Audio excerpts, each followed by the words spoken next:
Poppy's Playtime is an episodic horror game centered around a mysteriously abandoned toy factory. I personally adore when horror games have that dichotomous element with children's spaces. Ooh, that didn't sound good. I don't like that. Let me think how else I want to say that. What I mean is when childhood wonder meets with horror.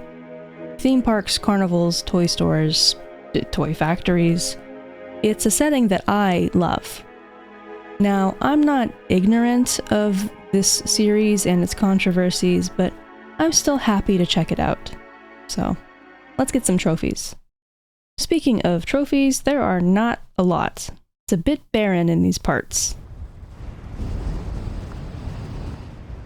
Episode 1 has 6 trophies in total, with no platinum. Sad. Our adventure begins with a vintage advert for the hottest new toy of the season, Poppy Playtime. Title drop. And so early. Touted as the most incredible doll, with plenty of features, including being able to say the worst possible thing I can imagine hearing from a doll. I'm a real girl, just like you. For only $5.99. What a steal. Cut to our playable character popping into existence inside the factory of the world-renowned toy manufacturer, Playtime Co. And maybe I missed it, but I'm not really sure why we're here. Perhaps we're an employee? Perhaps we're here for a factory tour? Who knows?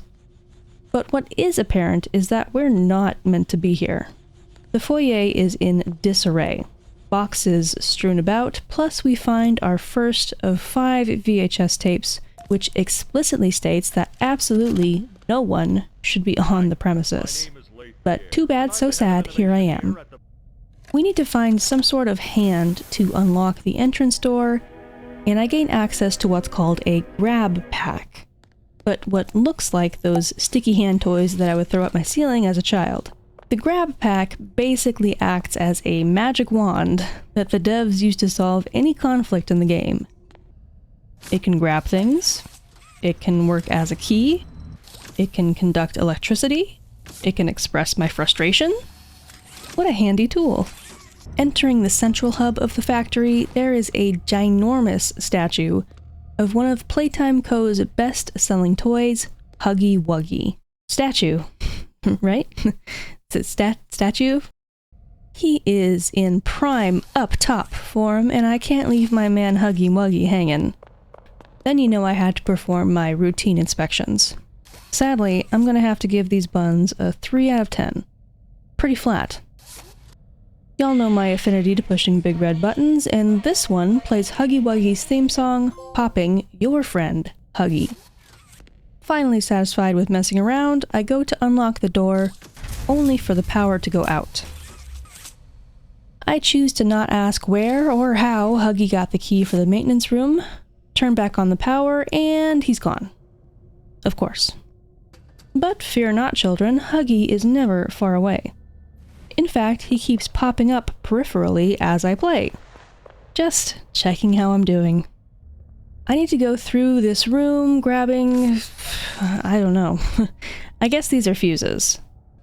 And I find the 3rd VHS tape, the contents of which involves 2 employees of Playtime Co.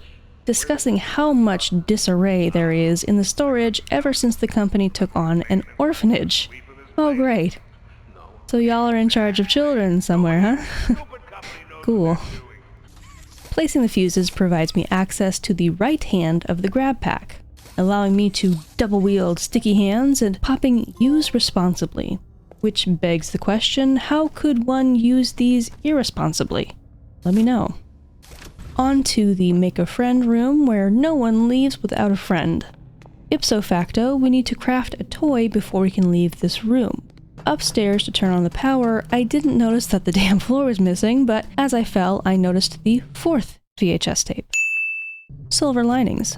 This tape contains an interview with one of Playtime Co.'s employees named Stella. She initially is discussing the wonders of imagination and the freedom that children get to explore while playing, which is a sentiment I can understand. until she pivots into saying weird shit about wanting to live forever or stay young forever, something about becoming a tree. Anyway, I turn on the power with my omni-capable grabby hands and craft my friend. He's a cat bee, and I named him Chuck. Put Chuck on the platform to open the door, and I must abandon him here forever.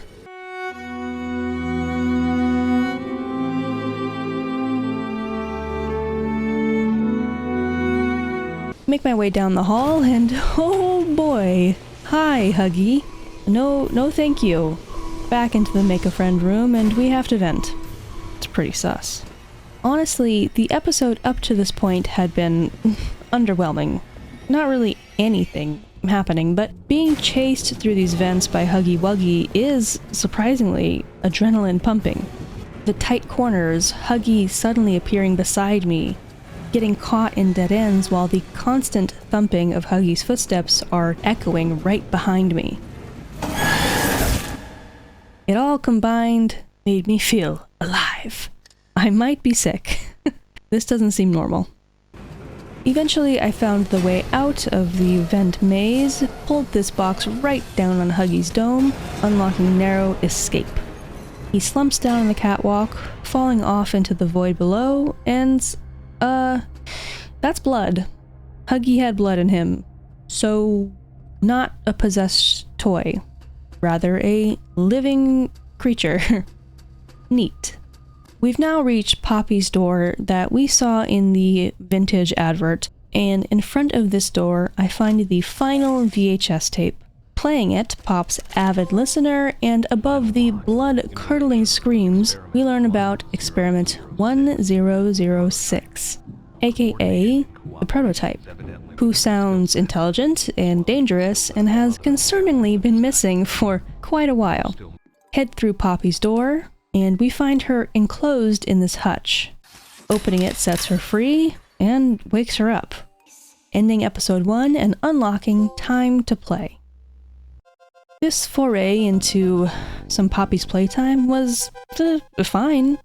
As I mentioned earlier, it was mostly not doing much of anything, up until the chase scene with Huggy. Plus, as mascot horror loves to do, the story seems purposefully vague. I imagine they do this so that players, or YouTubers, will fill in the story blanks for them and they don't have to actually craft a narrative. That might be a bit harsh, but oh well, that's how I feel. That said, I will consider doing some more of the other episodes. We'll see. That's all I have for you today. A little bit short, but it's a little bit short of a game. I would love to hit 1,000 subscribers before the end of this year, so if you've enjoyed this, consider subscribing, and I'll see y'all later. Bye-bye.